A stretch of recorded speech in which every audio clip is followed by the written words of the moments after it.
All right, how's everybody doing? So hope y'all had a great weekend. I did some playing Sunday at my church, which was fun. But wanted to show you this really cool look in the key of C, and I want to talk about a technique that is used a lot by a lot of blues players, and it's a technique that involves using the fingernail of your first finger on your right hand, your picking hand, along with the pick when you play a double stop. The reason that a lot of players use that is that it sounds the notes at the same time. And it makes it more like if you were playing those two notes on a piano or an instrument where you could play the notes like that at the same time.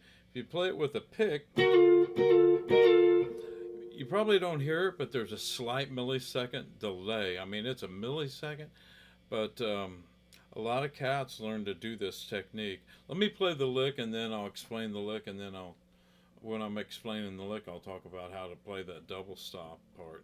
So the lick goes like this.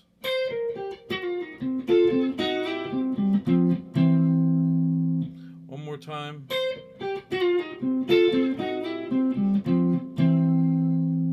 It's in the key of C. Nice blues lick. You could probably work that in over a medium shuffle or a slow blues. So the lick is played here. Starts here on the 8th fret of the. By the way, I'm going to talk about this guitar I'm playing too. This is the very first. I'll talk about at the end of the video.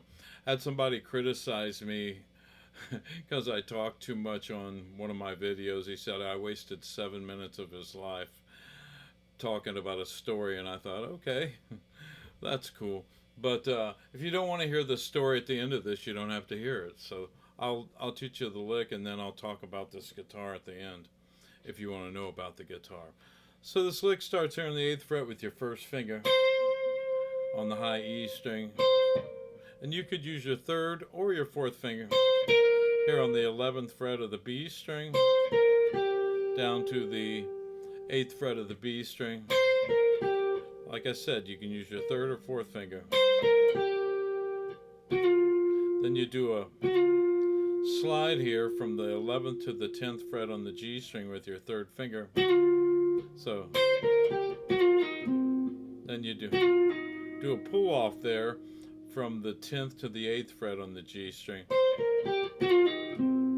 up to the 10th fret of the D string with your 3rd finger. So we have, that's the first double stop there on the G and B string on the 10th fret with your 3rd finger. And again, I'm playing those notes. The pick is actually playing the G string, and my fingernail of the first finger here is playing the B string at the same time. So then back up to here to the 10th fret. So we have, well, then I do a slide here with your 1st and 2nd finger. First finger is on the 7th fret of the B string.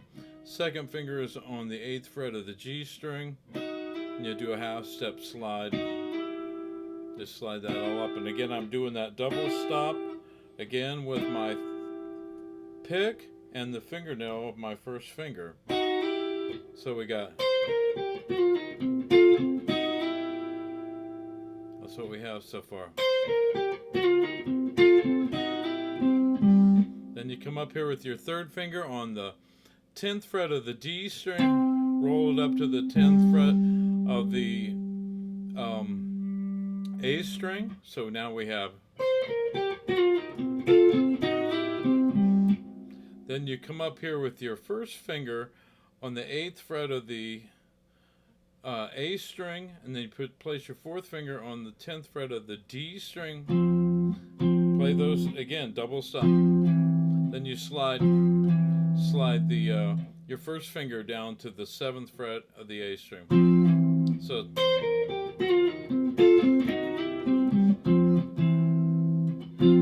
you can slide that or hit it like that. Again, it's a double stop, and again, use the pick and the fingernail. You can do it with the pick. You can play it like this.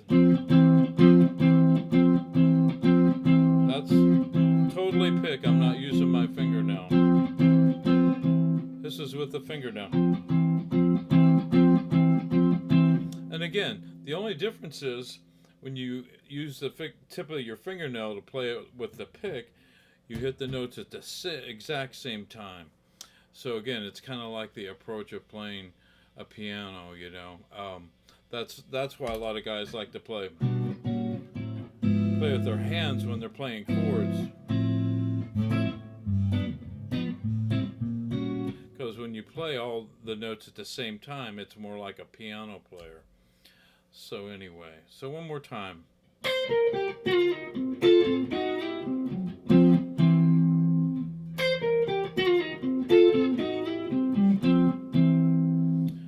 I think I robbed this lick from Robben Ford, somebody like that. I love Robben Ford. He's a great player.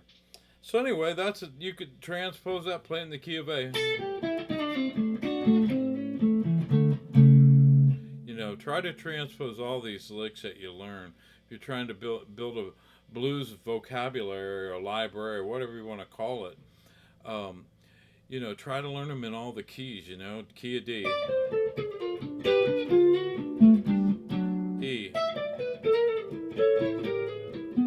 And just get familiar with that, playing all the different keys of any lick that you might learn. Some of them you might find difficult, but just try to learn them in different keys.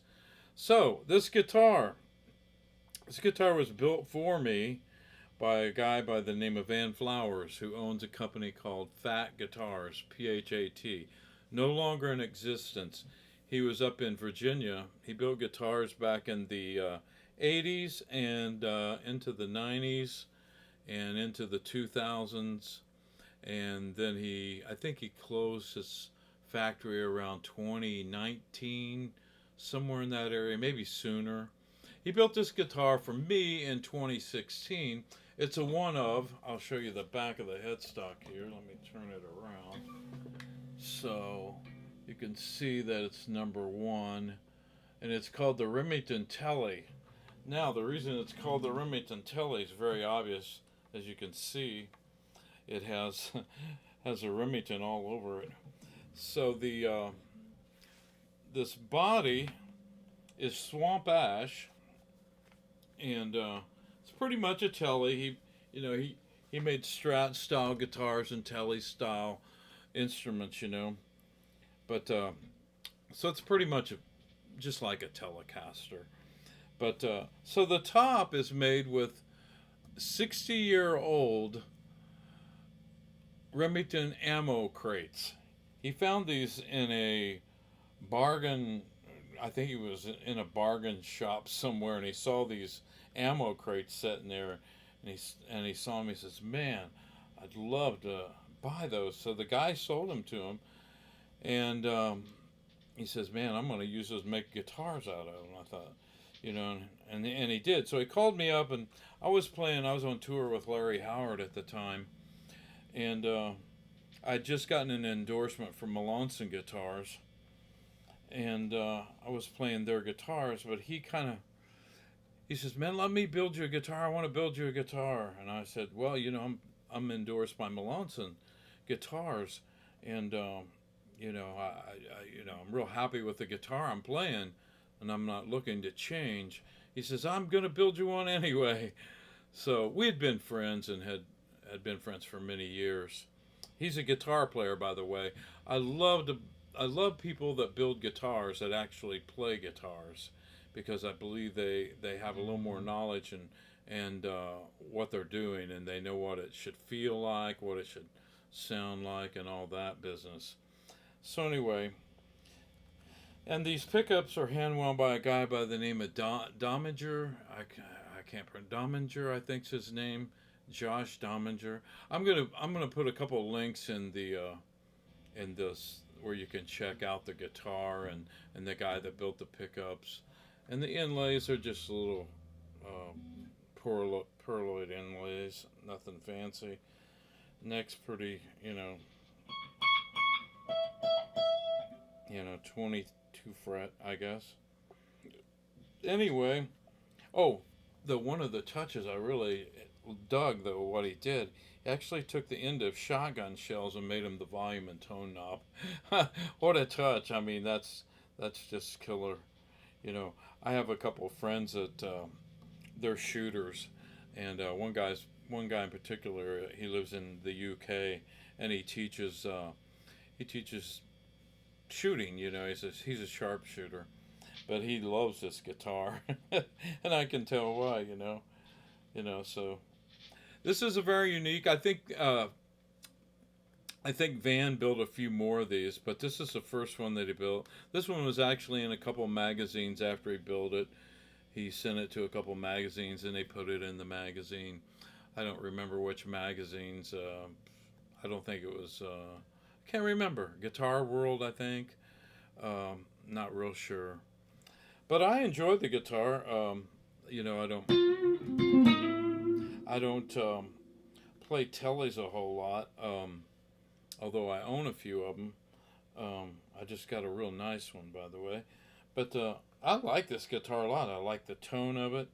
I like the way it feels. But the problem I have with the telly is, unless it's got a beveled edge up here, almost my whole career I've played Les Pauls or Strats. So when I get a telly, and if it's got a sharp edge, this has a sharp edge, and it just bugs my right hand to play it. It just bothers my arm to. I don't know why, but it just does. I'm just used to have that smooth feel there of a cutaway. Well, anyway, learn that lick, put it in your lick library, and get some mileage out of it. It's a pretty cool lick.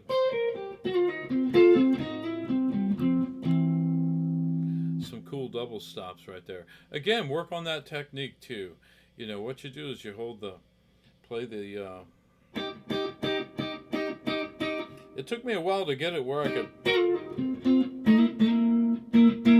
Now it just comes natural when I want to do it. I don't play any fast stuff anymore. Starting to get a lot of arthritis in my left and right hands, both hands. You can see I have, and I'm not trying to give you the finger when I do this. You can see the big knots in my finger here. That's arthritis. I've actually had it operated on once, but it just came back. It's a big, huge knot there. I'm going to play until I die. I can't play as good as I used to. I used to be able to play really fast and articulate runs and stuff and play. But playing blues, you don't have to play fast. I think that's one reason that I fell in love with playing that genre of music.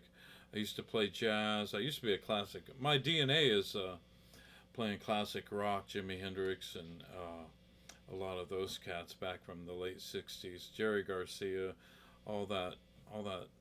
I call it good music. I thought it was some of the best music made. But I never got into the speed metal thing when it came out in the '80s. I did listen to Al Di Meola for a while, and I started doing a lot of alternate picking.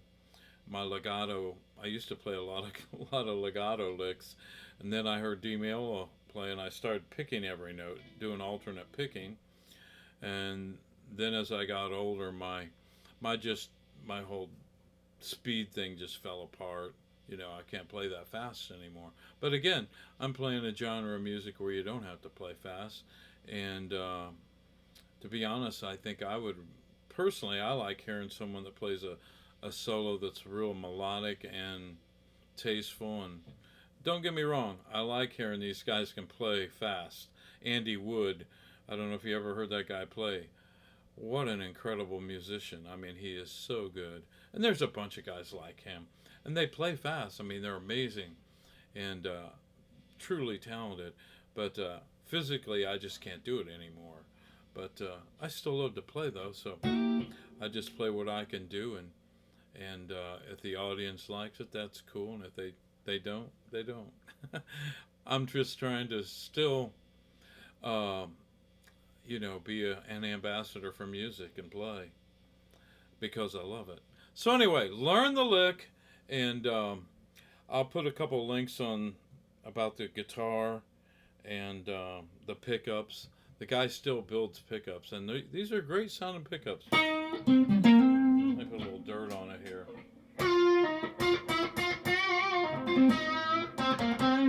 I don't have much gain on it. I'm sure it would sound good with.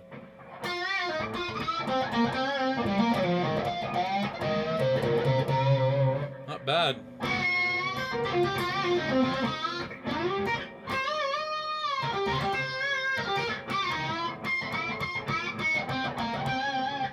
Cool. All right. I'll talk to you soon. Practice, practice, practice.